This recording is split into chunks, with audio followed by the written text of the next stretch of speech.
Where's Davy gone? This is a View from the Bridge, official podcast of the Belfast Giants for KingdomofTheGiants.com. Today is definitely Tuesday, the 24th of February. It's definitely, you can tell by the fact that this started bang on 9 o'clock, that this is definitely Tuesday, the 24th of February. And if you hear us say anything like referring to yesterday's Sunday by mistake, that's on you. That's not on us. Today is Tuesday. My name is Patrick Smith, your host for tonight. Lowly Belfast Giants fan for 25 years and host of this show for the last 21. But you don't have to listen to me. I've got my two very good friends here to join me who will give you a lot more information than I possibly can. Over on this side next to me is my good friend, Mr. David McJimsey. What he doesn't know about the Belfast Giants isn't worth knowing. The statistical master that he is, providing information to the man down below here, Mr. Simon Kitchen. Local hockey legend, a leader, a fighter, and one of Davy's heroes growing up. He's also a former pin-up of the Belfast Ice Warriors. Over the next hour, maybe, we'll be talking about the Belfast Giants and the Elite Ice Hockey League, answering such questions as, how strong is that lead that we have at the top of the league? Are Dundee done? Was McCarr's back check really bad in the 3-on-3 overtime in the gold medal game? And did Milan Lucic really punch Lucic-Neilson in the face, or was it just a bit of a face wash and everybody's just got a bit over the top about it? These questions and more may or may not be answered in the next hour. You can get us on YouTube, Facebook, X, and all the really good podcast providers, not the evil ones. Get involved. We're watching. This is definitely live, and we're watching. You might see some things on screen. You might not. Who knows? Get involved on the chat. We always love keeping involved in that. Mr. McJimsey, how are you doing, mate? You got a bit of a headache, don't you? Man, I've got a migraine, and I don't even get them. So I'm hoping it's nothing worse than a migraine. I could just, like, in the middle of the podcast, terrible way to go on a Tuesday night. But here, you mentioned there when I was growing up, Says was my hero. Yes, one of my heroes. He still is. He knows that too. But absolutely, I was really blessed in the 1980s for you kids that weren't about to be able to go and watch Simon Kitchen play hockey. Whoa, back up! 1990s, start with 90s. 1980s, mate. I remember the first I remember. Oh, might have been 90s, mate. Might have been 90s. But no, anyway, it was when I was dating your sister. It was 19, that was coming. We all knew it was. Everybody knew 1989. After. Yeah. Okay. Could have been my brother-in-law, but yeah, checking out that one. Well, I'm dead on, Paddy. Apart from the migraine and getting a soak in there at training tonight, I'm not having any dinner yet, which I'm going to go and get. Tuesday night dinner is chicken, so I'll be having my Tuesday night dinner in a wee minute. I appear to have broken my chair. I don't know what's happened here. Too excited. It's end of season. Maybe buy a new one in the off season. Yeah, brand new chair now. How you says you're out? Yes, mate, I'm good. I was in London today, Tuesday. So I've got welcome back to the airport and onto the podcast. So yeah, I'm looking forward to it. What were you doing today in London? Just a wee trip for the day. We what was the weather? Trip. What was the weather like? Well, it was lovely, mate. Yeah, it was really nice. Wee bit of sunshine compared to Northern Ireland, but it was all good. Happy days. Do love it. Well, welcome home. I hope you had a good time. Right, let's get stuck in. The Belfast Giants only had 2 games to play. There was supposed to be 3 games, but the game on Wednesday night that was to be the second leg of the Challenge Cup semi-final was postponed, initially because Coventry's flight was cancelled. There was an alternative, we believe, but they decided not to take that. But anyway, that's beside the point. It did leave the Belfast Giants with 2 games to play, one on Friday night and one on Sunday. It was 2 wins, 4 points from it, the first of which being a win away to the Cardiff Devils. Let's talk about that and start by hearing from the coaches.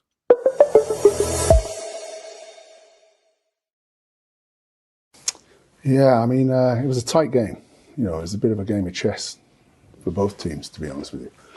And I thought we were in the ascendancy when, before they scored them 2 quick goals, I thought we'd had 3 or 4 really good offensive zone shifts. And unfortunately, we made 2 mistakes, uncharacteristic mistakes, positional mistakes for 2 easy goals. And we don't normally give them opportunities up. So, but then I thought we showed some good character. We came back and, we made it 2-1. And And then in the third period, it was tough to get rhythm, and they played a really good road game, made it really hard for us. But it's tough to win games scoring one goal against a team like that. And but they're a good team, and they're top of the league for a reason. Yeah, great result. I thought the game was just an odd game. I didn't think either team really ran away with the game. I thought, especially the first period, I thought it was kind of back and forth, not a whole lot going on. We certainly didn't generate enough, I thought, in the first period. And they had a couple looks maybe from the point there. I thought Cupper was solid in there. Second period, I thought Cardiff started the period really well. Hemmed us in the zone there for a few times. We probably got 2 goals against the run of play. And obviously that gave us confidence. 2 big plays there, one by Spike and another one from the whole line there, the whole 5-man unit there. A real good ozone play to get us up by 2. You guys get one back there. I liked our third period, though. I thought there wasn't much going on there for the first, I don't know, maybe 12, 15 minutes. There was not much going on at all. We thought we were playing and managing the game quite well. The best part of the game for me was the penalty kill there. 6-on-5. I thought obviously Jake Kupski made 2 massive saves there with that 6-on-5 with the goalie out. And then I think it was Kawaguchi there had a big block at the end to kind of kill that game off. So from that standpoint, certainly not our best execution of our season, but I thought no fault of our guys in terms of effort and willingness to do the little things right. So. I thought that we managed the game well for a road game. Like I said, we're going on the road. We don't need to win pretty. We just got to win. And the guys certainly did that tonight.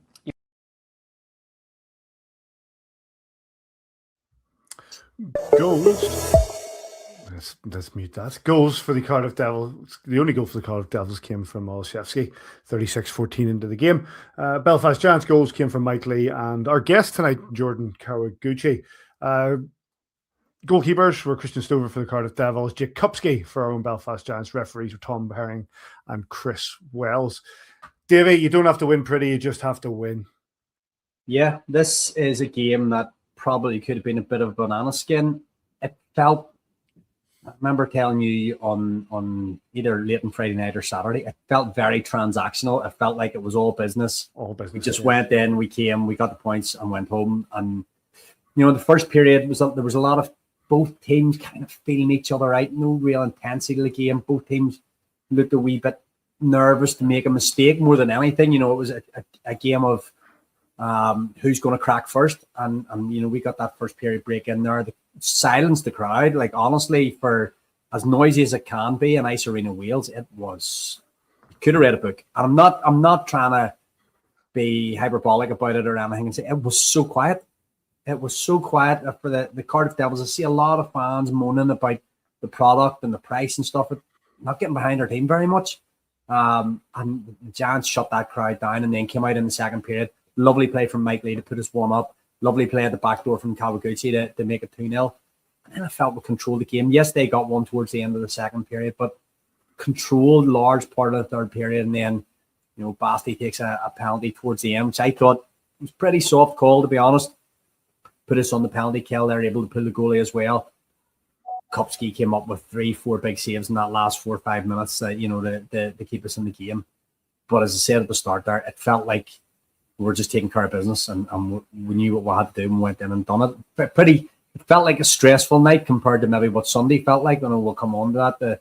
You get those quick goals in the first period on Sunday. It makes the game just a whole lot easier. But, we came, we saw, we conquered. That's all we had to do. We had to go and get those 2 points, and that's what we did. All business, I think, is a really good point. And Simon, you look at Davey mentioned it there, and it was actually mentioned quite a bit on commentary with the lads. It's that once the Belfast Giants went 2 ahead, the atmosphere was completely sucked out of the building. And yes, they pulled one back, but the Belfast Giants went in there, silenced the crowd, came away with the 2 points, banked it, move on. Yeah, and I thought, listen to Adam's interview there. I listened to it last Friday night as well as again tonight. But, Paul Thompson made a really good point that you're not going to win many games only scoring 1 goal. Yep. But defensively, I thought we were very, very good. Jake Kupski came into the lineup again after being out for 10 days. And I thought he did very, very well, but he got a lot of protection. We kept him to the outside, and I mean, they get a chance there and they get it back to 2-1, but they didn't have that many great A's in the first two periods. And the Devils are a really good third period team. They always have been over the last 5, 6, 7 years. And you knew they were going to come hard at you, and I didn't think they did until maybe the last 5 minutes. And when you look back at Jake, Adam talked about the double save Jake made. I actually think it might have been 3 saves with a rebound in there as well. That was absolutely fantastic. And then you've got your top point scorer sacrificing his body to make a block in the last 5 seconds to stop the puck anywhere near the net, and that's fantastic as well. So I thought overall you knew it was going to be a tough game getting into Cardiff. It always is. But I even on the webcast, I didn't really hear their fans going at it. I know it can be, fans can be a bit picky when they choose their moments but you need to get them behind the team. I have no idea. David was talking about price of tickets. I couldn't tell you what the price of tickets and Cardiff. There is a controversy at the minute that their season tickets for next season have increased significantly. And there's an interesting thing as well, and you can speak about this from your own point of view, Simon, in regards to being involved in our organization and what's required. But there is a lot of talk online of fans who are basically looking at this team saying, well, hold on, we're not getting the return. Now, don't get me wrong, they're in the top 3 in the league. You know what I mean? They're still in a fight. They're still in a title hunt. They're still there. But there are a lot of fans saying, no, you're not giving us the success that we want. And therefore, then you're putting our money up. How do we know we're going to get better next year?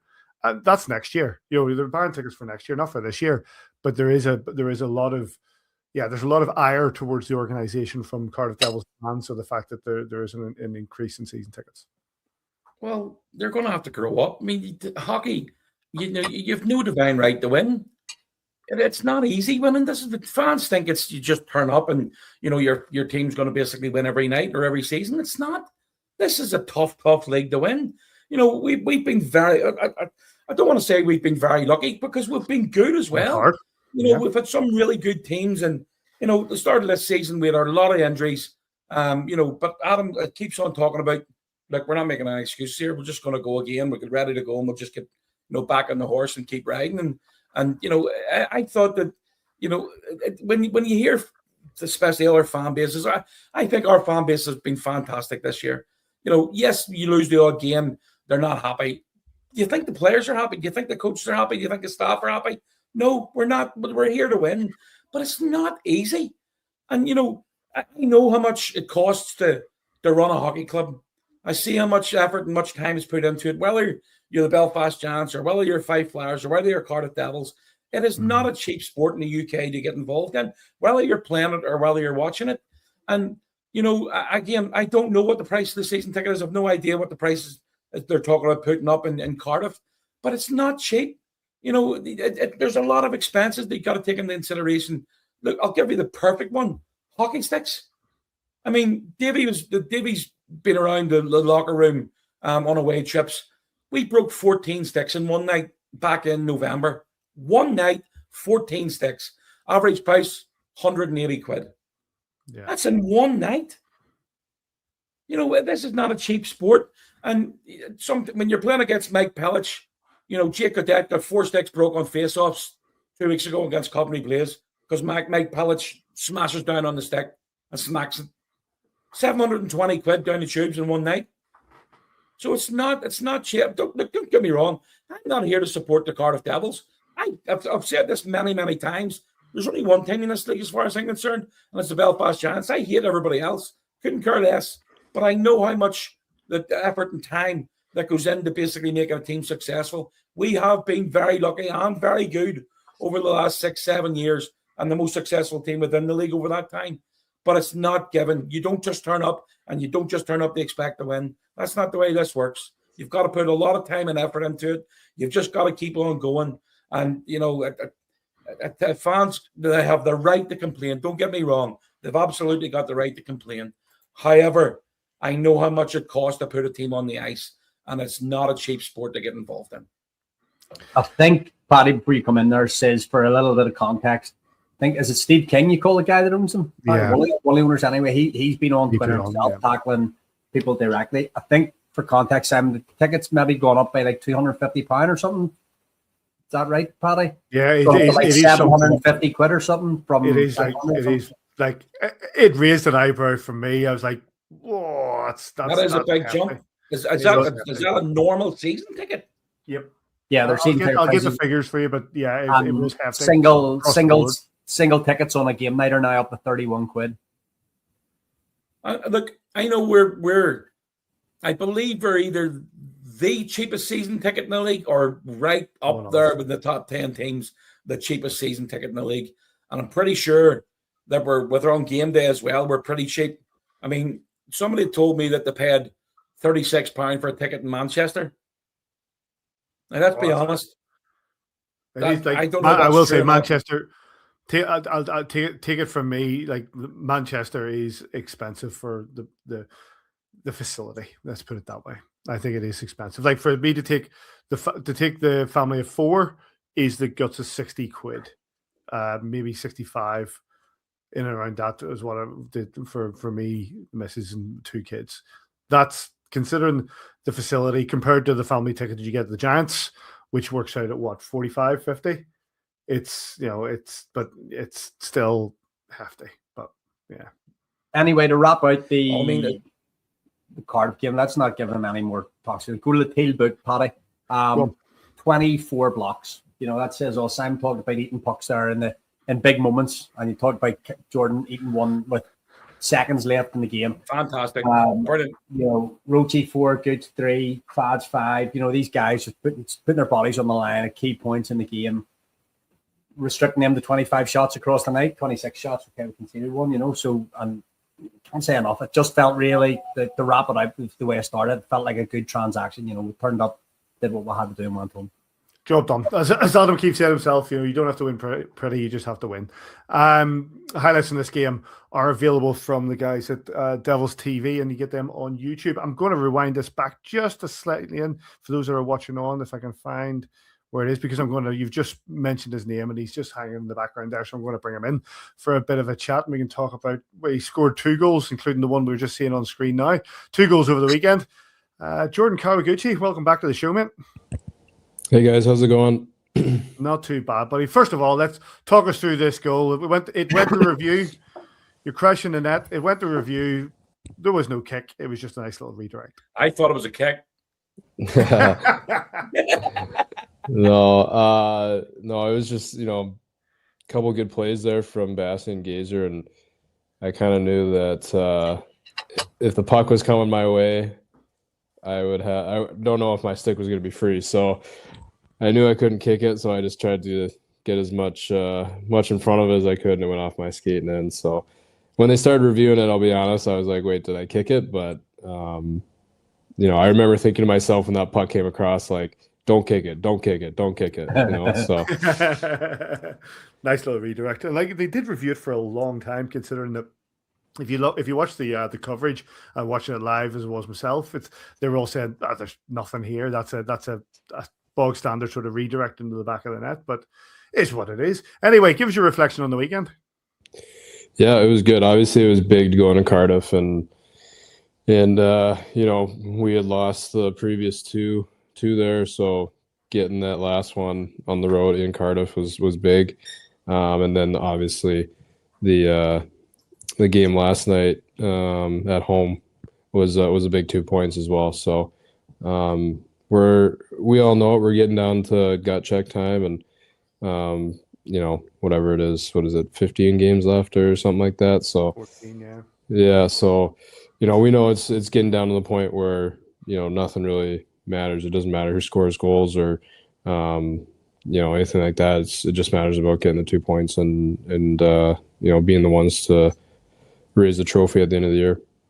It was supposed to be 3 games this week. It went down to 2. The game that was supposed to take place obviously on Wednesday got cancelled due to Coventry not being able to travel. But you guys would have put in the sort of the work to sort of prepare for that game, to get ready. You're all just said how easy it is just then to switch off? Are you just basically happy days, put our feet up for a day? Yeah, it's, when you get to this point of the season, obviously when you get a day off like that, kind of out of the blue, you take it for sure, right?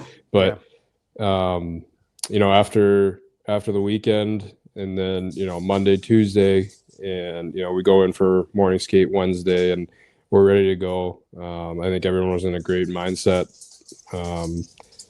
It's kind of a bit of a letdown, honestly. So it sucks. Obviously, we wanted to play, but yeah, like we have that game coming up here, and maybe just gave us a little bit of time to reset and rest up a little bit. So that might help us in the end here, but we'll see. Gooch, is it stressful? Is it fun? Or is it a little bit of both? It's both. It's both for sure. I think it's always fun. When you're in our position, being the top team in the league, everyone's going to be coming in and with their best every night. So that's part of the stressful part, but also that every game's going to matter and it's going to be fun hockey, right? You don't want to go and play just games that don't really mean anything at the end of the day. You want to play games that mean something every night, and that's the fun part. Yeah, it's stressful, I guess, too, right? I mean, it's everyone has other stressful things in their lives too, but at the end of the day, like, playing these games is a lot of fun, and especially when you're at home playing in front of the fans, and just amplifies everything that much more. Yeah, I'm fortunate that I've got to so many of the away games this season, but that was one of the first times it didn't feel like we were playing a game. It felt like a real, you would have heard it, but it felt like a business transaction on Friday night. It felt like we turned up, we did our job, and we packed up and went home.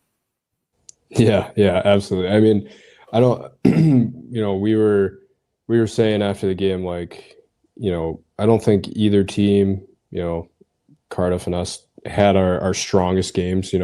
I think pucks were just kind of a little bit off, passes were a little bit off on both sides, and we were happy enough to come out on top. But you're right, 100%. It was a business trip. We went in there, we knew we had to get 2 points. We got the 2 points, flew home the next day, and got ready for Dundee. That was business trip and in and out, and we got the job done. Jordan, when you look at it like that, I think it's 40 games. We've played 9. Is it 14 games left, Davy? What many games? 15, one or two.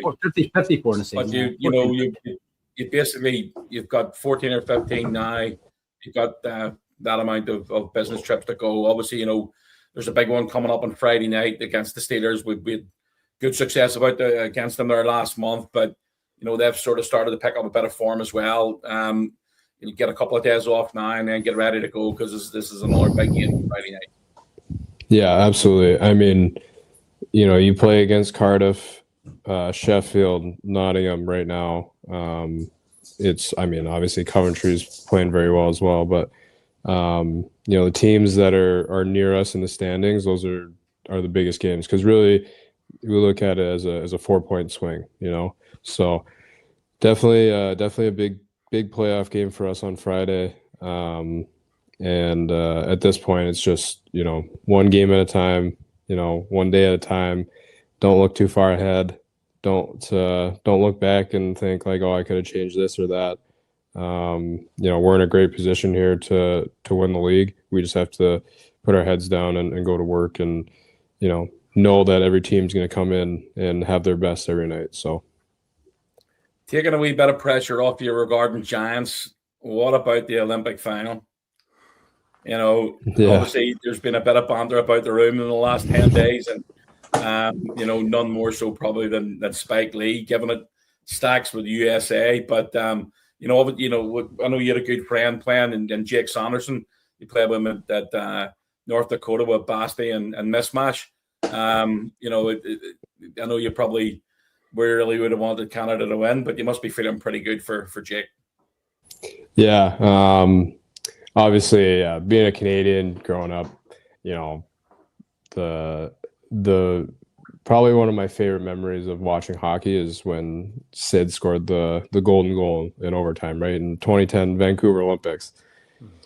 So I look back at that and it's a great memory. But yeah, I'm happy for Sandy. He's a great guy. He works hard, and obviously he's been a huge part of Ottawa, and obviously played a big role in the U.S. Gold medal. So I'm happy for him. And but yeah, what a game that was. I mean, we were watching it right down to the wire, before our game on Sunday, and it was fun to watch. I think Canada was definitely overall the better team, I would say, but at the end of the day, it doesn't matter who the better team is in the game. If you lose the game, you lose the game, right? So the U.S. came out on top, and like I said, I'm happy for them, but it would have been nice to see Canada win a gold medal. I mean, talk us through that goal. I mean, McJesus, I don't know what happened to him. Makar and McJesus. What's the story? Yeah, I don't know. They obviously are a lot better players than all of us. They play in the best league in the world and make a lot more money than us. But you could give us your opinion, Jordan. Come on. Yeah. No, I think in that situation, 3-on-3, like, as I said, they're a lot better players. But putting myself in that scenario, I think McKinnon just didn't really, as a forward, doesn't really know what to do on the back check like that, being the first one back, almost in a defenseman's role, right? And he hesitated for a second, it looked like, and that's all Orensky needed to get that puck over to the far side to Hughes. So when it comes to like the other side of things, like back checking and stuff, I think that hesitation that McKinnon had there, like as forwards and Makar coming back, like you see that hesitation, you're like, oh, he's gonna get the puck. And sometimes that kind of makes you hesitate for a second. And like I said, it is what it is, but that's all he needed to score the big goal and win a hockey game. And obviously you can talk about a million different things that went on during that game. The McKinnon missing the open net, too many men penalties that weren't called, or stuff like that. But like I said, at the end of the day, it doesn't matter who was better in the game. It matters what the score was at the end of it. And the U.S. were on top. So many like flashpoints in that game as well. Like you could talk about the 4-minute penalty kill with only like 6 minutes to go. You talk about like you say that the Makar back check where he just sort of at one point just looks and realizes that Jack Hughes is on his left, and he tried to speed up a bit, and he's like, nope, it's not happening. And that unfortunately for the Canadians was game over, but it was a really entertaining game to watch from a neutral perspective. I'm sure it was the crack in the locker room was great. Let's talk about, just quickly before we let you go, Gooch, about your season. You're 38 points from 40 games in the league. You're 18 points from 13 games in the cup. You're getting 20 minutes a night, more or less. You must be happy with the way things are going for you this season. Yeah, absolutely. I think the last I would say month or so for me, I think was kind of a grind mentally. The pucks I wasn't finding the back of the net as much as I was earlier in the year. And kind of, it's taken me a little bit to realize like all the the puck's not always going to go in as much as it was or is, So, for me, I think it was I'm just trying to get back to, doing the little things right. And especially at this point of the season, like, every little thing matters, whether it's a block shot, chipping the puck out, or chipping a puck in. So, I'm very, very happy with how the season's gone, obviously. And, us being at the top is definitely, an added bonus to that. And, but obviously you want to win, and, my personal success wouldn't mean a lot to me unless, we were having a good season as a team. So, it definitely means a lot to be at the top right now, and hopefully we can pull out, Challenge Cup and, and maybe all three, but we'll see what happens. Well, listen, you know what it takes to be a winner, mate. It's good to see you doing so well. It's good to see that we're doing so well. And listen, we appreciate you coming on and joining us. And good luck down the stretch here, buddy. Appreciate it. Thanks, guys. Massive thanks to Jordan Kawaguchi for coming and joining us. He's having he's having a great season, mate. You're on mute. I was on mute because I'm eating at dinner at the same time, as we said. He's done really, really well this season. Like, he's one of those guys in the locker room. He's a leader. He doesn't necessarily need to have that letter on his jersey. Talk about block shots being as crucial as goals. There's one at the very tail end. I'm not sure it was the last game or the prior game in Manchester, right at the end of the game. There's one on Friday night in Cardiff. He's a guy that's willing to put his body on the line. That's just, a lot of these guys reflect the coach. Adam would have blocked the shot with his head if he needed to, and a lot of these guys at the death in games will just go and put their body on the line and make that big block that seals a 2-1 win for us in Cardiff. That gets through. Jake doesn't save it. We're in overtime. We've dropped a point. We'll possibly drop 2 points. Those are the key little moments that change seasons, and Jordan's done that right down the stretch. Here, this last 10 games, eating pucks for fun and coming up with big goals. That obviously gets the game-winning goal and comes out with a massive block in the last couple of minutes, and then the goalie gets man of the match. Sometimes life's not fair. Eh? Says your take on Gooch. He's doing all right. That's what Good job, yeah. He's a humble lad. I think he's a great player. I think he's a super player. But as he's already said on, we're looking for the team. Team success before personal success. So he's a really good lad, good teammate, and he's great to have around the room as well. I think he's a really, really nice kid. Yeah, I'm really pleased to have him on. Enjoying, as they say, some good goals coming up and big goals. Winning a goal against Cardiff on Friday. Right, well, you mentioned his name there. Let's bring him in. Delighted to have back on A View from the Bridge the head coach of your Belfast Giants, number 47, Adam Keefe. How you doing, Coach? How you doing, guys?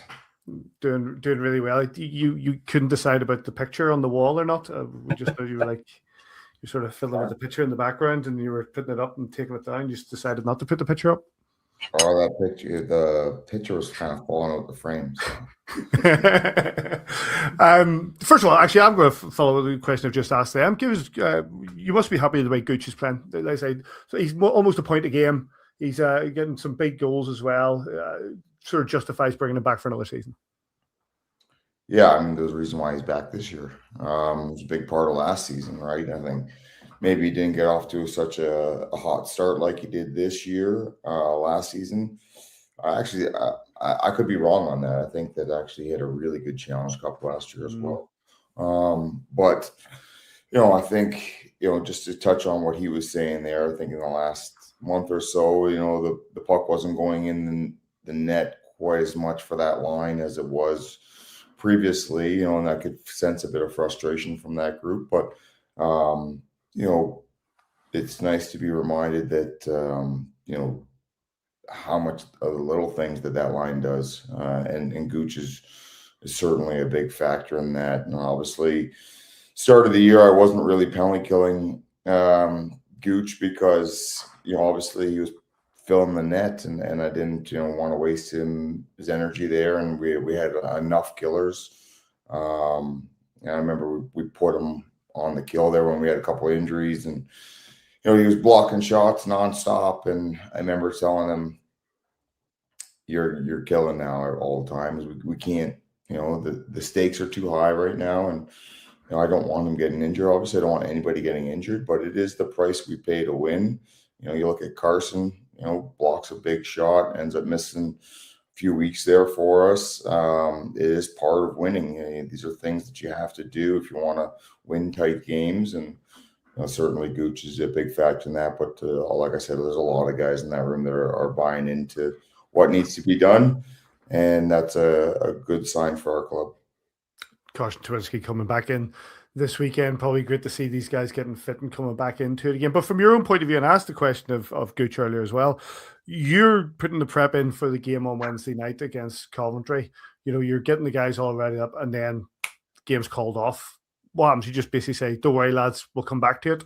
Night off, enjoy yourselves."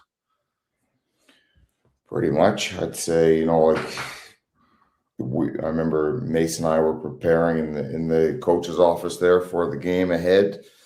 When we got wind that the flight was delayed, and obviously the pun intended there with the wind, because it was pretty windy when I woke up, and I figured it might be a tough travel day for them. Didn't anticipate that the game would be canceled, but I figured their flight would be delayed as it was. So the closer it gets to game time, you start to think that it's not going to happen if they can't make it, and then you start to change your focus to Cardiff.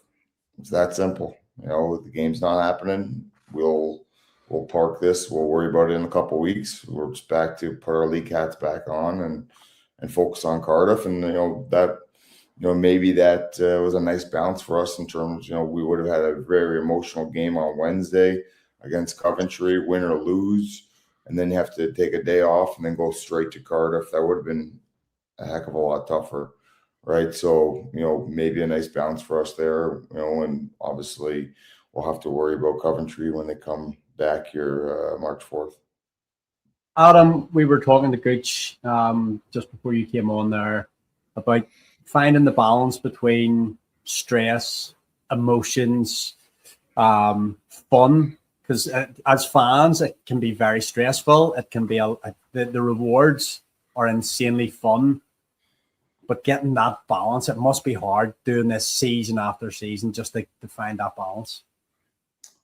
Yeah, it's not easy. However, if you know me and our group, we like to celebrate the wins. So, those are what we do it for, right? And we have plenty of wins here along the way as well to celebrate and have fun with, and then regroup and get a little mental refresh here. The guys have 2 days off to ask them not to think about hockey. Don't think about the league title race. Just switch your brain off here.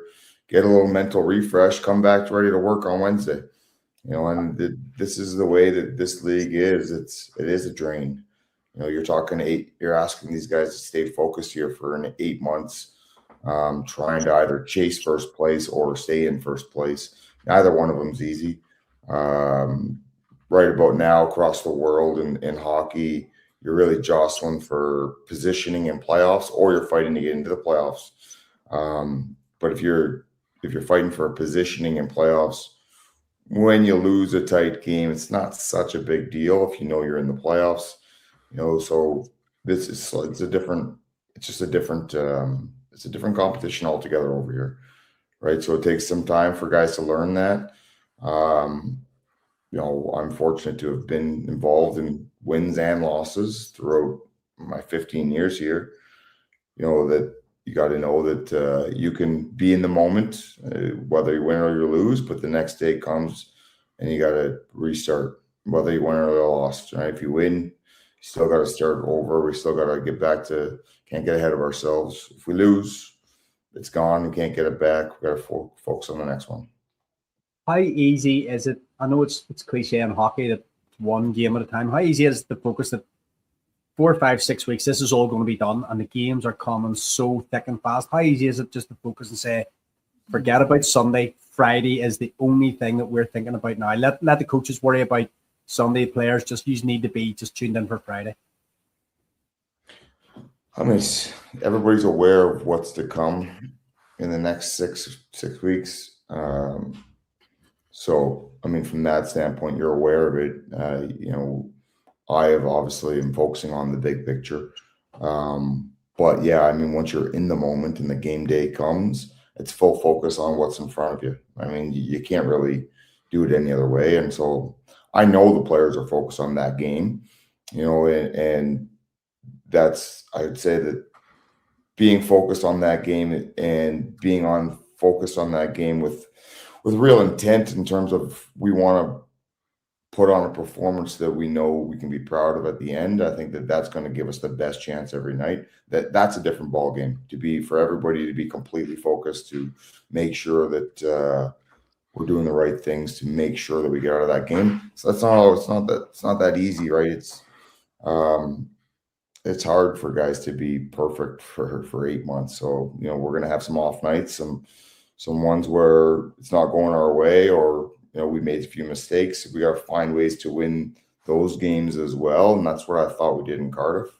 I didn't think we had our best night in terms of execution wise, but we got two big plays, two big goals there. We got some big saves, and that's why it's called a team game. So, in the end, it is about the points, but if everybody stays focused here and does stay in the moment, we're going to give ourselves the best chance to be sitting where we want to be sitting in 6 weeks. If I can come in just to a question on that, regards to like sort of the psychology of success and motivationally, like 4 out of the last 5 league titles have gone to the Belfast Giants, and you've coached every single one of them. But there's a lot of guys in that room who have, with all due respect, they've heard your motivational spiel. They know the sort of different. Do you change it up year on year? Do you think there are different ways to approach this? Or is it just a case of these guys, they know how to win? I'll step back. This is on you. I will coach you. I'll give you the tactics. I'll give you a level of the motivation. But at the end of the day, you're the guys that are stepping out on the ice. Well, I mean, yeah, and obviously, like, there's a reason why we like to have a good core group of guys back, and I think that guys earn the right to come back, right? Not like Gooch is one of those guys that was a first-year guy last year and you earned the right to be here. Spike, guys like that came back here, and they're not, I guess, weren't part of the original core, 3, 4, 5 years ago, but they're now the new core, and like these guys continuously learn how to win. And for us, we start every year as fresh. We've got a half a new team every single year, essentially. You deal with different challenges, like I'm sure that our guys from last year were a little fatigued.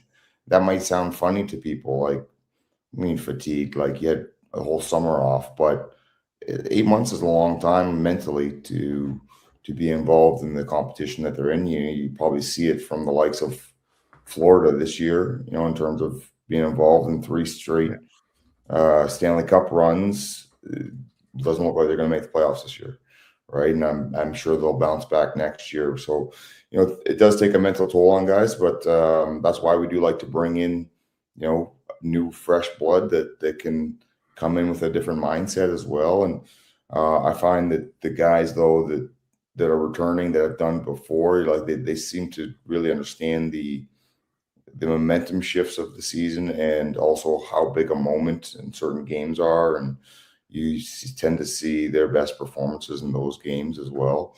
But essentially, to answer your question, like at the start of the year, we lay out how we want to play, what we think is going to bring us success. It doesn't always work that way. There's a lot of growing pains throughout in the start of the year. I've always said, I feel like when it clicks, and we understand how to win.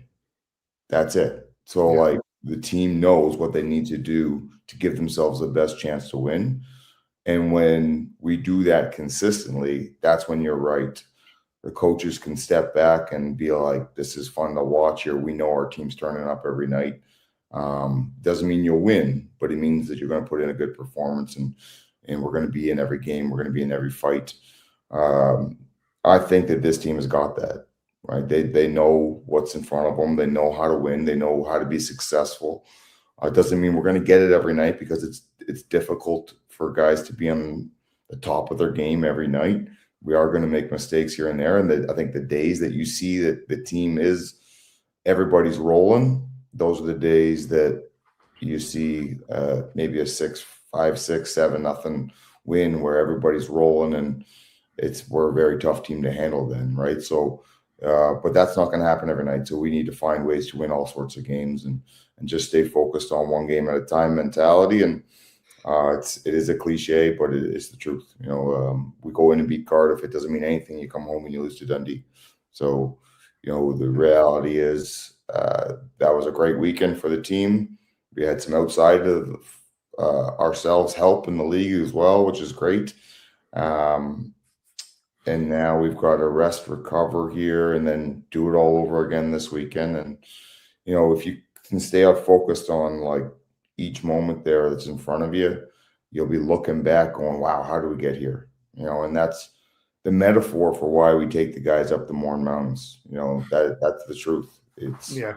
There's 2 climbs up Slieve Donard that will kill you if you don't stop and take a breath and sit down. And believe me, there's plenty of times I wanted to rest there, the times that I did it.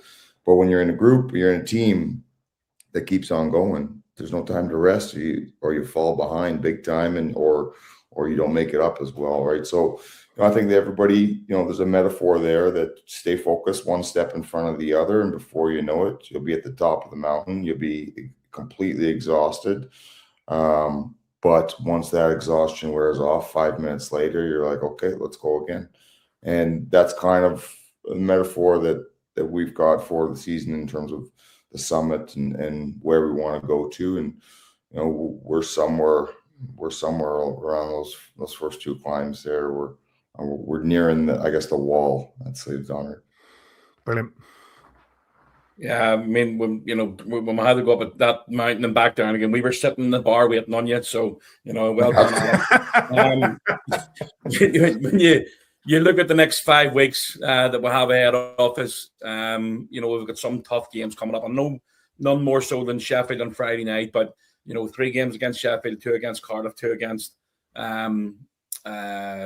Nottingham. Some big games ahead coming up. But again, all the focus you talk about the next one up, and the next one up is Sheffield. And then that after we beat them 5-1-7, I think it was last month at home. They're going to have a different mindset coming into this because they've been in a pretty good run of form over the last 3 weeks. Yeah, I think they know how big a game this is. We do as well. I did the 5-1 and the 7-1 weekend. I didn't think it was that. I didn't feel that those were 5-1 and 7-1 games.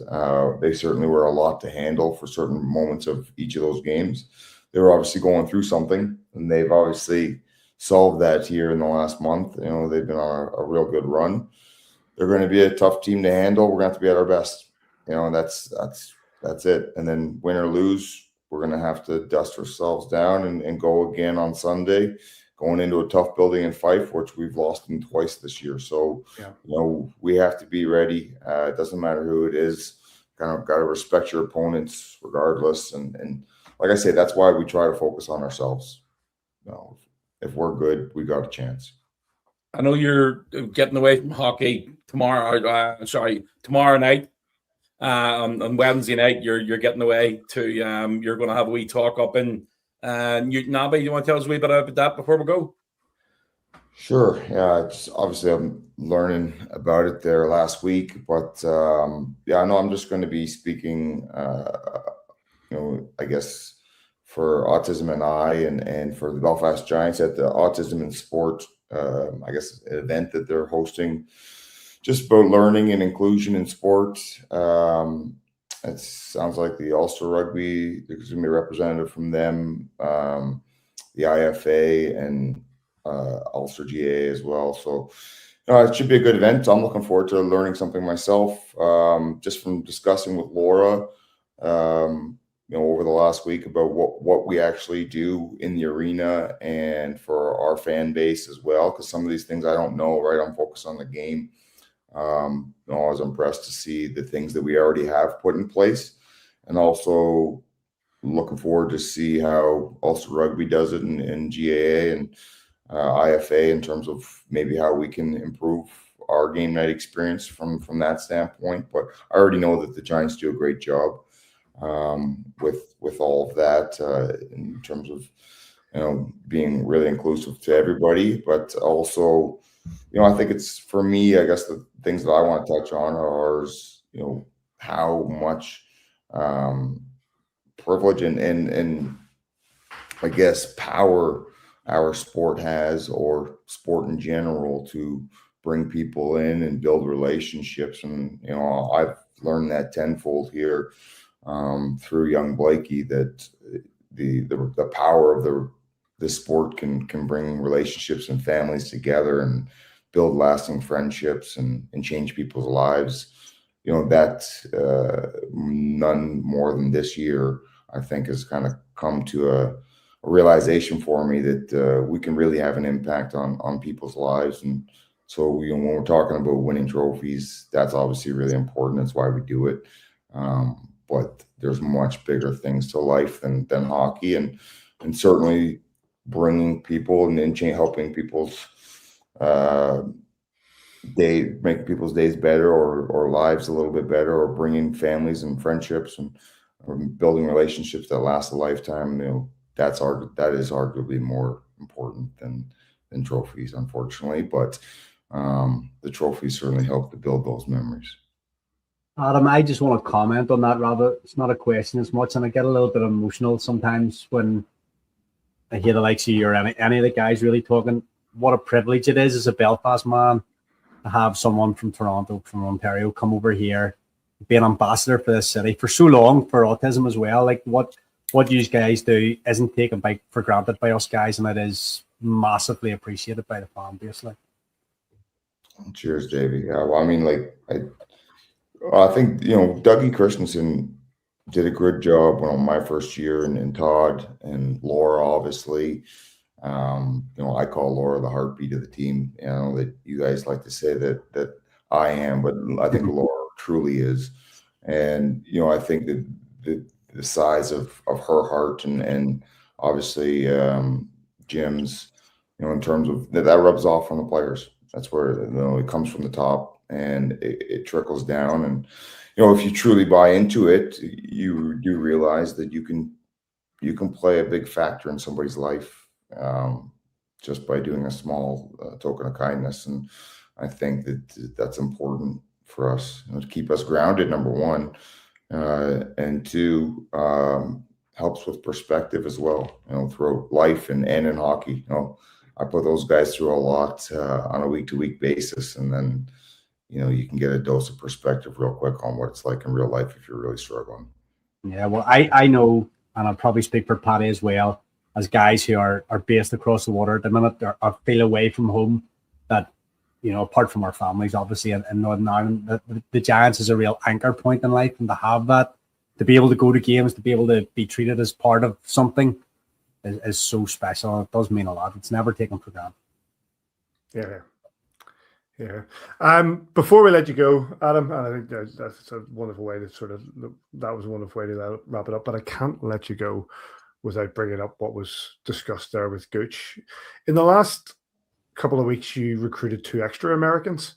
Oh. The game was our game was delayed till 5:30, which meant that you could get the entirety of the gold medal game, and the split not just in the team but on the bench with regards to Canadians and Americans. How was the atmosphere when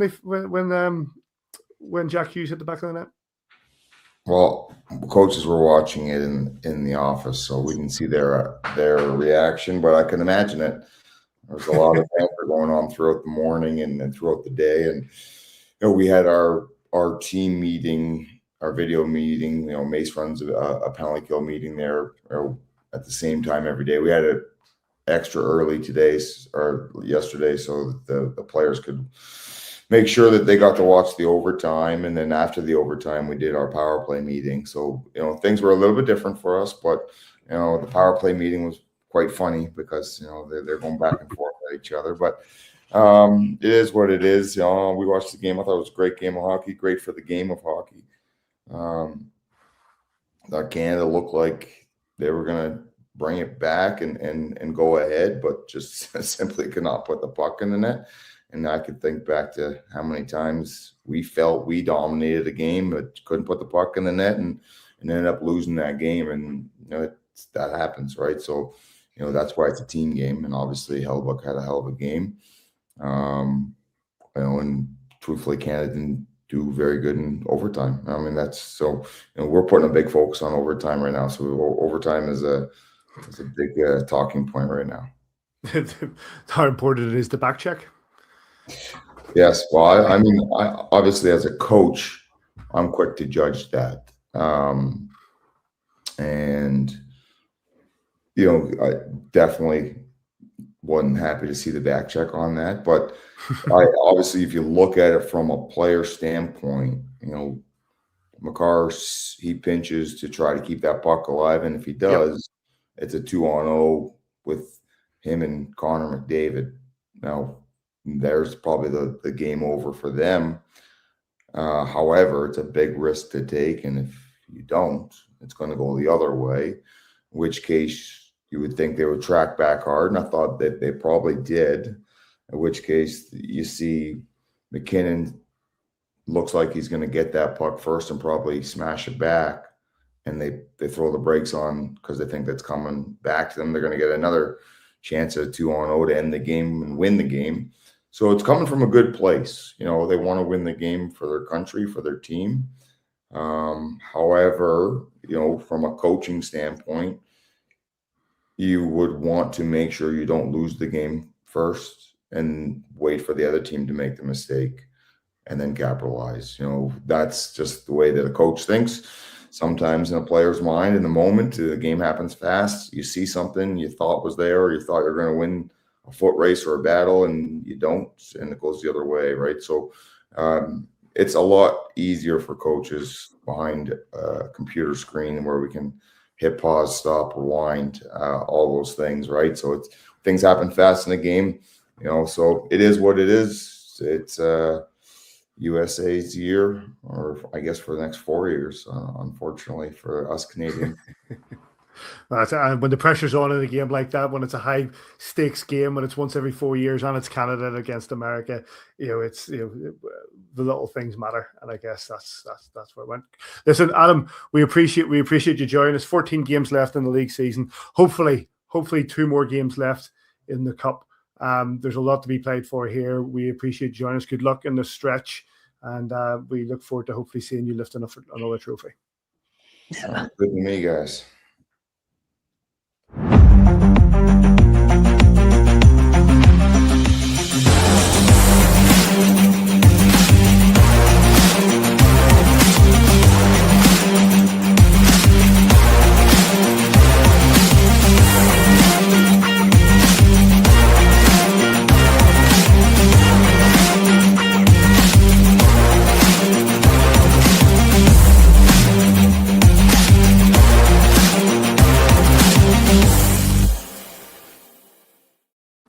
Thanks to Adam, as always, for coming and joining us on there.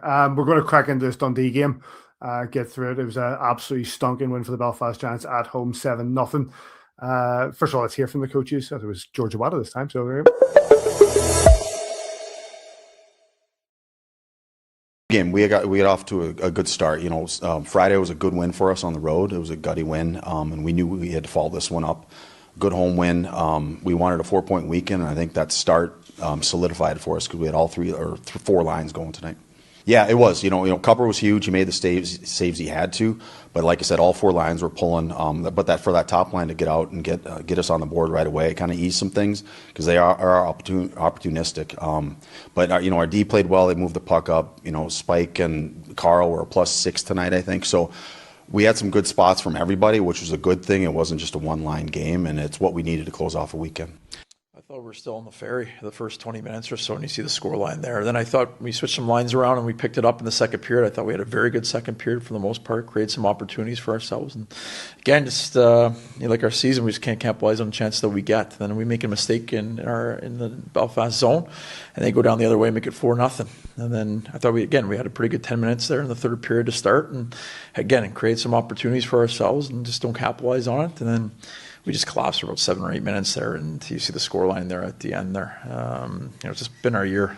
We don't capitalize on our chances and make teams pay, and teams punish us all season. And then they get a 3-4 goal lead on us, and then our heads go down, and then it's game over from there. And you see the score lines in some of our games this season. It's just a little bit of adversity for some reason. We just can't get ourselves out of it. And but it starts with capitalizing our chances and being ready to go at the start of the game. We weren't ready last night, and tonight we get scored on 30 seconds into the game there. So it's something we actually have to address in the last stretch of the season there. But there's some good spells in the game there tonight, but again, it comes down to not being able to score goals and changing the course of the game. And then again, we're getting punished for our mistakes.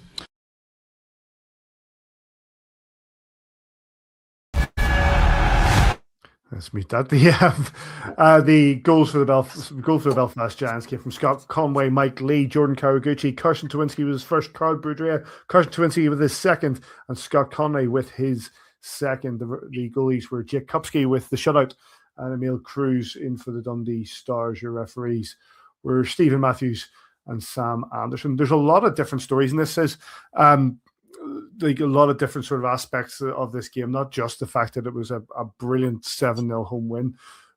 Let's start with Jake Kupski in net. I thought that he had a great game. He didn't have anything to do in the first. Well, yeah, that's true. He basically had 40 minutes to play. But you got to keep your concentration out though. Absolutely, yeah. Mentally, he's got to stay in it. So as I say, the first 20 minutes, he had, I think he had only 2 shots in the first period. They were really poor in the first, and I was speaking to Mark Lefebvre after the game, and he was really disappointed with their first period. I think didn't he say in the interview there that he was, they thought he was still on the boat. So it's they were poor in the first period. However, they came out in the second and they were a lot better. But we get timely goal. I think we got the fourth goal probably about 6 or 7 minutes into the second period, and that sort of settled us down again. But I thought it was a very professional performance. After a tough game on Friday night against the Devils, and then coming back and in the Belfast and another sold out crowd. Kupski's getting his first shutout at home. He made a couple of really big saves in the third to keep him away from the score sheet. But I thought it was a really professional performance. Good to see Cons get a couple. Carson picking up a couple as well. But Boudreau was 1 and 2. The points were certainly shared around, and a result that we thoroughly deserved, and we absolutely dominated the game.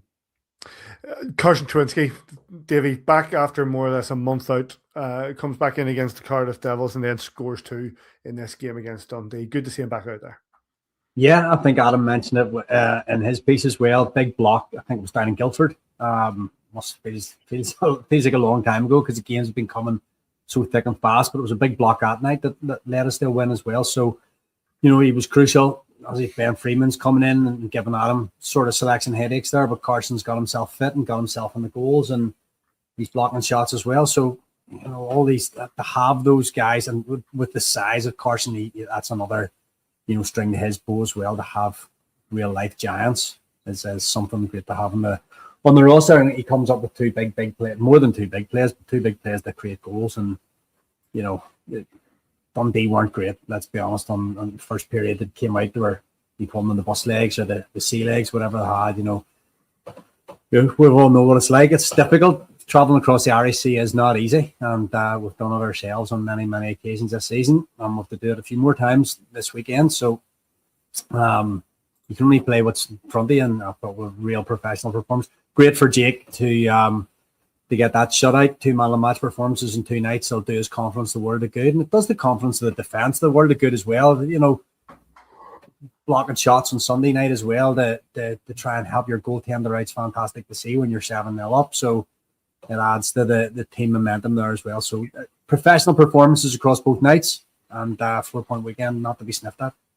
Carl Boudreau, it was mentioned there by Georgia Water. Carl Boudreau and Spike both with a +6 on the night. It shows that defensively, with their guys not only doing their job at the back, but are creating a great deal and actually are there to be part of the success. Yeah, for sure. I mean, the +6 each in the game is absolutely massive. Yep. I'm just watching the highlights there for that goal. Twarynski's first goal. Kieran Long has absolutely no right to win that battle. There was 2 stars right on top of him. He gets in against the wall, digs it out, makes a great pass into Twarynski. And, again, the goaltender's out on top was blue paint, and it was a good shot from Carson. But, when you're getting these opportunities, you're 3-0 down at that stage. I know they're trying to get their first goal of the night. But, when you're losing the battle along the wall, 2 guys against 1, and Kieran Long not only comes away with the puck, but has the time and space and skill to basically find Twarynski's coming off at the far blue line, and then put it right on a plate for him, and then Twarynski's in all alone. Lefebvre was raging last night, in my opinion, and he's every right to be. they're having a tough time. You know, we had this conversation back in September, October time. They beat us first three times we met them in the start of the season, and they beat us. And you know, it was a tough ask at that stage. We were sitting saying these guys are going to be really, really tough this year. That's tough, all right, because they're not going to make the playoffs. I find it very, very difficult for both now, Fife and Dundee to make the playoffs. At the top 8 or the top 8, in my opinion, right now, and I don't think that's going to change. That was to be my next question. I thought you shake your head there, Davy, as well. They are 6 wins, 4 overtime wins, 27 losses, 3 shootout losses, overtime defeats. They are 23 points from 40, chasing Glasgow, who are 41 from 41. Are Dundee done in terms of like get a playoff run? They're 23, 33, 18 points behind, 1 game in hand. Yeah, they're done. Yeah. Why? What's happened? What's happened? Like I don't know. Simon said there are three losses at the start of the season. They looked strong. They had good goalkeeping. They've brought in some decent players as well. And you see they've brought Johnny Curran in the last number of weeks. We know that Dundee, and we know that friend of the show, Mark Lefebvre, is no mug. What's happened? The team lacks belief at times, Paddy. When it gets a couple of goals behind, it folds in a wee bit on itself. And you know, it is hard for Mark. We're very friendly with him, talk to him a lot of times during the week. And, you know, it's disappointing for him on a personal level, apart from a professional level. You know,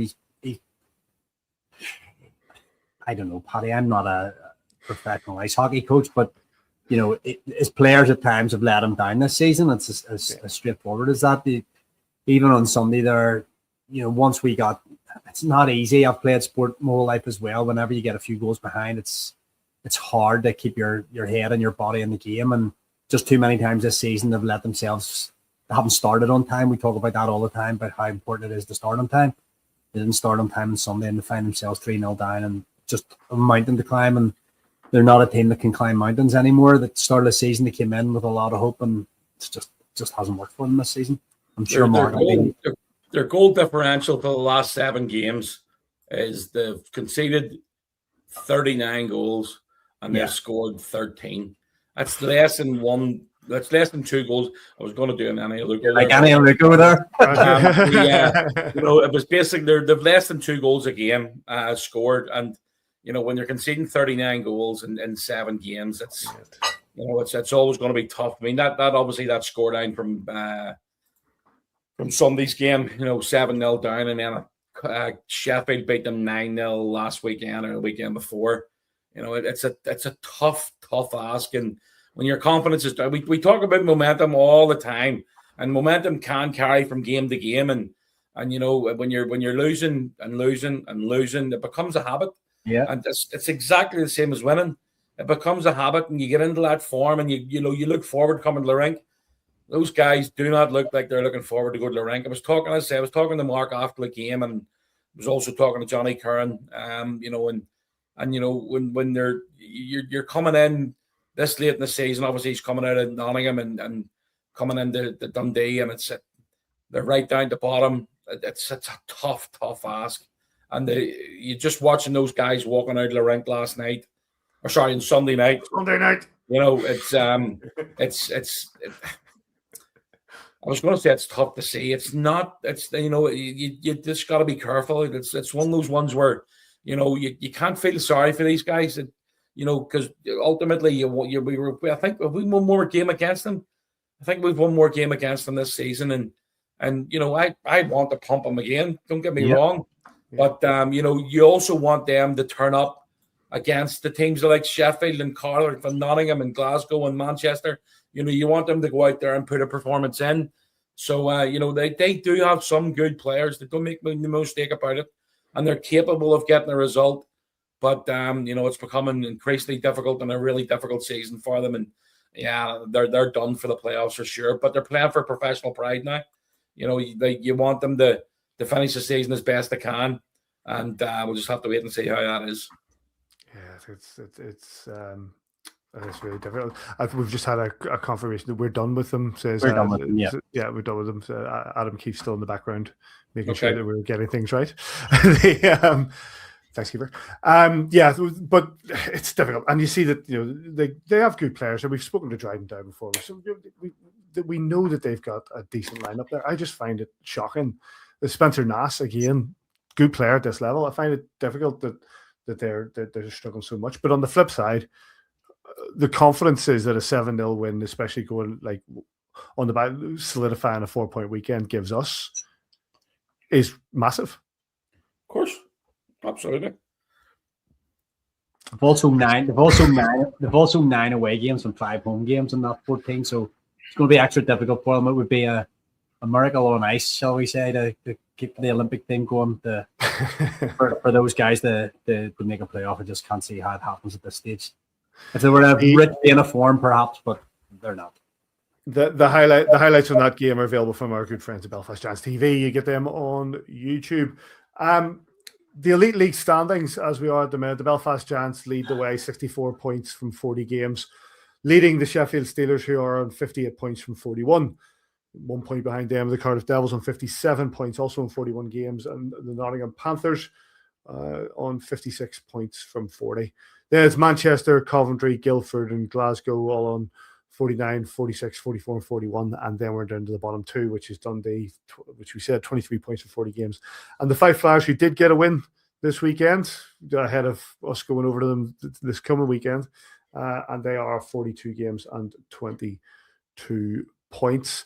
I did ask on Twitter yesterday, sort of, given the fact that we are in the position we are in with 14 games to go, is there confidence in where the position we're in, and or what people's thoughts? And we got some quite interesting replies from right across the league. So a lot of fans from maybe other teams saying this is Belfast's league title to lose, and the sort of things you would expect from that sort of thing. But you get there's a level of both optimism and caution from a lot of fans saying, I'm concerned about playing. This is Phil McNally saying, I'm concerned about playing 6 games in 9 or so days at the end of the season. Hope we can wrap it up with a few games to go, because keep the percentage win rate high, and that schedule would be tough. You got somebody like Duncan saying, still all to play for. If we pick up 7 in the next 12, I think we're in a good position. Team Empire saying, this game on Friday against the Sheffield Steelers is pivotal.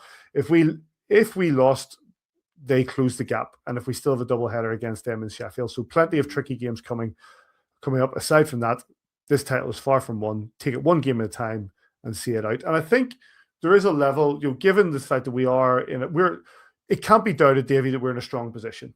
We are 6 points ahead with a game in hand over the Sheffield Steelers. Now, we play the Sheffield Steelers 3 times, we play Nottingham Panthers twice, we play we play the Cardiff Devils twice. There's a lot of hockey to be played, but we are in a strong position. Worked very hard to get in that position. This team has came through so much. The hard start of the season in a very, very difficult Champions Hockey League group, early season injuries, form not being there early season, and Adam alluded to, the fatigue possibly from the previous season for some boys that were coming back again, and we've got to do all this again. And they've worked so hard. Halloween on, like how many regulation laws says in like 30 games or something. It's wild the run this team and the effort level that they put in to do this grind day by day by day to put themselves, and we're just in a strong position. That's all we're in. And you're not going to get me to look beyond Friday. That's just where I'm at with it all. I'm not suggesting we look beyond Friday. Obviously Friday. Obviously, we have Friday's game against the Sheffield Steelers at home before going to the Fife Flyers away on Sunday. I'm just counting here. So we've Fife away, Sheffield away twice, Glasgow away once, Manchester away once, and then so 6 out of the 14 games, Simon, are away from home, and the remainder at home. That is a benefit to us. Our home form's been great. We played 19 home games, and we picked points up in every single one of them. 17 wins, 2 overtime losses, or a shootout loss maybe. But we picked up all those wins. But like Adam and the boys will be looking at it. Davy's just touching on it. It's the next game. It doesn't matter about the other ones down the line. You can only go for the next one. Let's concentrate on it. And if we can come out with that game on Friday night against the Steelers with 2 points and the points and the wins in the regulation are really important. Now, I think we have 20 it's either 24 or 25 regulation wins. 25 regulation 25 wins. regulation wins this year so far. So we're More four, than anybody maybe 5 ahead of Cardiff, Sheffield, Nottingham, around about that. So, you know, that's important, but there still is a lot of games. And the big thing about it is, I've said this on numerous occasions, everybody wants to beat the champions. We're the reigning champions of the league. We're sitting in first place. There's 9 other teams who would absolutely love to be in our position. So it doesn't matter. We'll just concentrate. If we concentrate on our business, it doesn't matter what happens in the other games. And the next game, Sheffield Steelers, Friday night, is the most important game of the season now. The rest of them doesn't matter. Adam will not be looking past it. He'll be concentrating with the team on Friday night. And, you know, we talk about how good other teams are. We have a good team. We're playing well. And if we turn up, we've got a chance of winning. And that's all you can ask for. You just want the guys to turn up and be prepared. And your preparation that you put in for the training every week gets you ready for the games at the weekend. And Friday's a big, big game. Statistically, Davy, and I'm obviously going to come to you on this. You know, as Simon said, 25 regulation wins, 6 regulation defeats, which is the best across the league. But the stat that gets me is the fact that goals against is 84. That is 10 better than the next one. And yes, we've played one less fewer game, but it's 10 better than the Cardiff Devils on 94. It leads the league on that. The Sheffield Steelers in second place have conceded 16 more goals than we have. The old adage is that, you know, goals win games, but defenses win championships, and that is a great statistic for Adam Keefe to hold on to. I think we've been very fortunate this season with the quality of goaltending that we've had. You only have to look at last weekend as well. Jackson and Gravy and Dicko as the other parts of that goaltending team have been great. Or defensively, we've been very good because we're quite offensive from the defensive end. We play a lot of time in the neutral zone and the offensive zone as well, which obviously helps. But we block shots for fun. I don't have a different laptop here, so I don't have the stats page in front of me. But the number of blocks across the season, you know, is in the hundreds and hundreds. And if you take 1 out of every 10 shots would be a goal. If goalies let in 90% of the shots let in 10% of shots that get through to them, you know, that's worth another 20 goals maybe across the season. So they've been really drilled well by the defensive guys, by Jeff. You know, Dan talks about his penalty kill meetings and stuff. So, you know, the guys are well drilled, but they buy into the process, they buy into the hard work. And, you know, and we'll talk again about Jordan Kawaguchi. You have to block a shot in the last 5 seconds of the game. That's your top scorer doing it. It's not your third or fourth line grinder doing it. It's your top guy or one of your top guys doing it. Then you know you're in a really good place, and that's what we've put ourselves in, deservedly so. The game on Friday is against the Sheffield Steelers at 7 p.m. at the SSE Arena. You can get that. If you're not getting down to that, then you can follow that on Giants TV. But I'd say that Friday night, Simon, is probably sold out by today, Tuesday. Yep. Must be near. Yeah, it's sold out. Done. Yeah, phenomenal. There might be a couple of single seats left, but yeah, it'll be another sellout, and it's fantastic. Honestly, it's our fan base, and whether it's new fans or old ones, you know, they're just fantastic at the minute and coming out on numbers, and it makes it easier when you're a player to play in front of a big crowd. So yeah, looking forward to it. 7,072, Paddy. You want to start against the Dundee Stars on a Sunday? Remarkable. You know, I remember distinctly.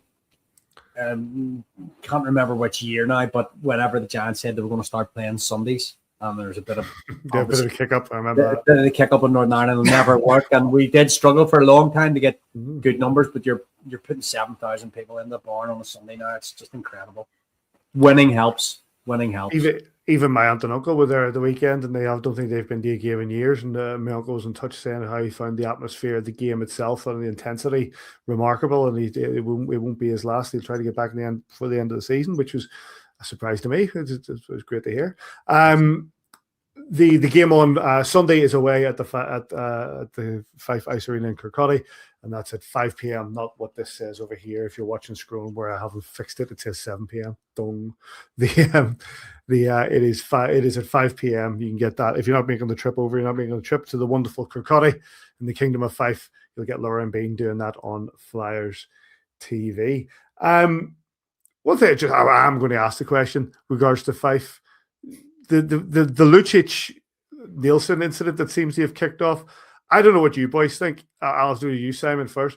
I think it's much of muchness. It looked like basically Lucic was paid off at something. There's a bit of an argy-bargy on the thing, but so be it. That happens. You've got an experienced, successful player, a young lad trying to. They've had a disagreement. Didn't seem much to me. It seems to have just kicked off over nothing. It happens all the time. I mean, yeah, not necessarily after a game, and it's sort of kept for the locker room or practice. I mean, the amount of times that I punch people in the head for practice is out of order. But look, it's. I don't think it's a big deal. I really don't. Again, it's all intents and purposes. I was speaking to somebody yesterday. I have no idea what it's about. I wasn't there. I don't know the backstory of it. But I was speaking to somebody yesterday, and they said that Logan Nielsen's a mouthpiece, so maybe he needed a dig in the back. But I honestly don't know what it was about. Don't really care. You keep on bringing all this nonsense up, Paddy. I'm looking for opinions, Simon. This is about opinions. The opinions. I'm delving into your hockey knowledge and your background and your insights. That's what I'm looking for. If you're gonna punch him right. Like, there's no point in just giving a wee love tap. Might as well hit him a dig in the back. I'd love to see Lucic drop the gloves with his own teammates for the crack.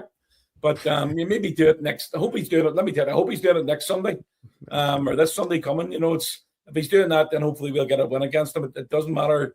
I don't really care what they're up to. It is what it is. Just I think it's somebody. I mean, I've seen it. Somebody being they went to Northern Bar Down on Twitter. Or on Instagram, basically picked it up saying, Lucic sparks out a teammate. You're sitting going, no, he didn't. No, he didn't. It was nothing. It was a much of a muchness. Nothing involved. It doesn't really matter. Just get up and get on with it. Davey? Strap in, Paddy. Here's the big opinion. I don't care.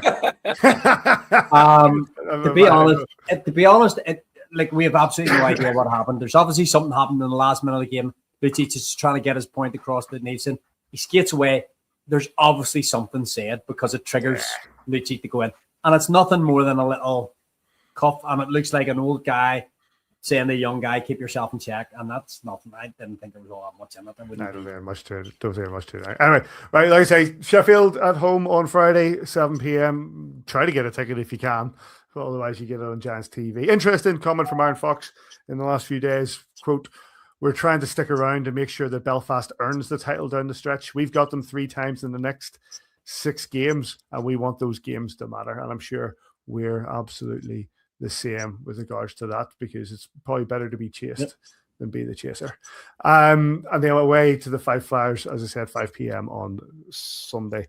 Any other business, chance? Just good to see you wearing the winged wheel tonight, Paddy. I was watching a really good Scotty Bowman documentary on YouTube there the other day. What a coach! You could say it's in honor of Dylan Larkin winning a gold medal at the thing for the USA, but that's just a pure chance saying that. But yes, it'd be good. It'd be good to see them chasing that playoff spot, mate. It's exciting because we've gone so many years now without making the playoffs. And watching 82 game seasons and having nothing at the end of it's soul destroying. Remember, like, so many good runs. That's a number of years ago now. Against it, used to always seem to start with the Ducks in the first round of playoffs, and had good. That's like fighting Corey Perry in the first round of playoffs. Now, so it's good memories. But it would be really great if we could get a little run going. Oh, you're wearing the Magic Man's jersey, man. Yeah. Absolutely. I'm absolutely delighted. I'm delighted to see Austin Matthews win something, because he's not going to win anything as a league this year anyway. This year's real struggle. As we've often said, Paddy, Pavel Datsyuk wears Chris Higgins pajamas, So that's the truth. That's the truth, mate. So yes. Anything else, Simon? Anything for yourself? No, mate. On that will wrap things up. Big thanks to Jordan Kawaguchi and Keefe for joining us on this week's show. Sheffield at home on Friday. Get yourself down there. Every game from here. We're 14 league games remain in this Elite League season, with another league title up for grabs. Yes, David. What I'd say, there's maximum of 20 games to go in this season. Adam spoke about it. We speak about it often. 50% of this team, through retirement, through moving on to better things, to moving into the real world, to moving to different Better teams, things. in the pantheon of life, won't be back next season. Enjoy the ride for the next 20 games. Get as many games as you can. Get involved. You're living in great days in Giants history. Be a part of it. Make memories. Put your phone down. Watch the games. Enjoy. Here, here. And on that note, you can get us on X, Facebook, YouTube, all the good podcast providers, not really the evil ones. And wherever you are, thanks, boy. Oh, thanks to you boys for saying it. Good to see us on this rainy Tuesday. And wherever you are this week, we hope It's sunny in London today, mate. It was sunny in London. Sorry, it was sunny in London. It's rainy here on Tuesday. Yeah, good to have you back, sis. Wherever you are this weekend, we hope you enjoy your hockey. We'll catch you here next time on A View from the Bridge.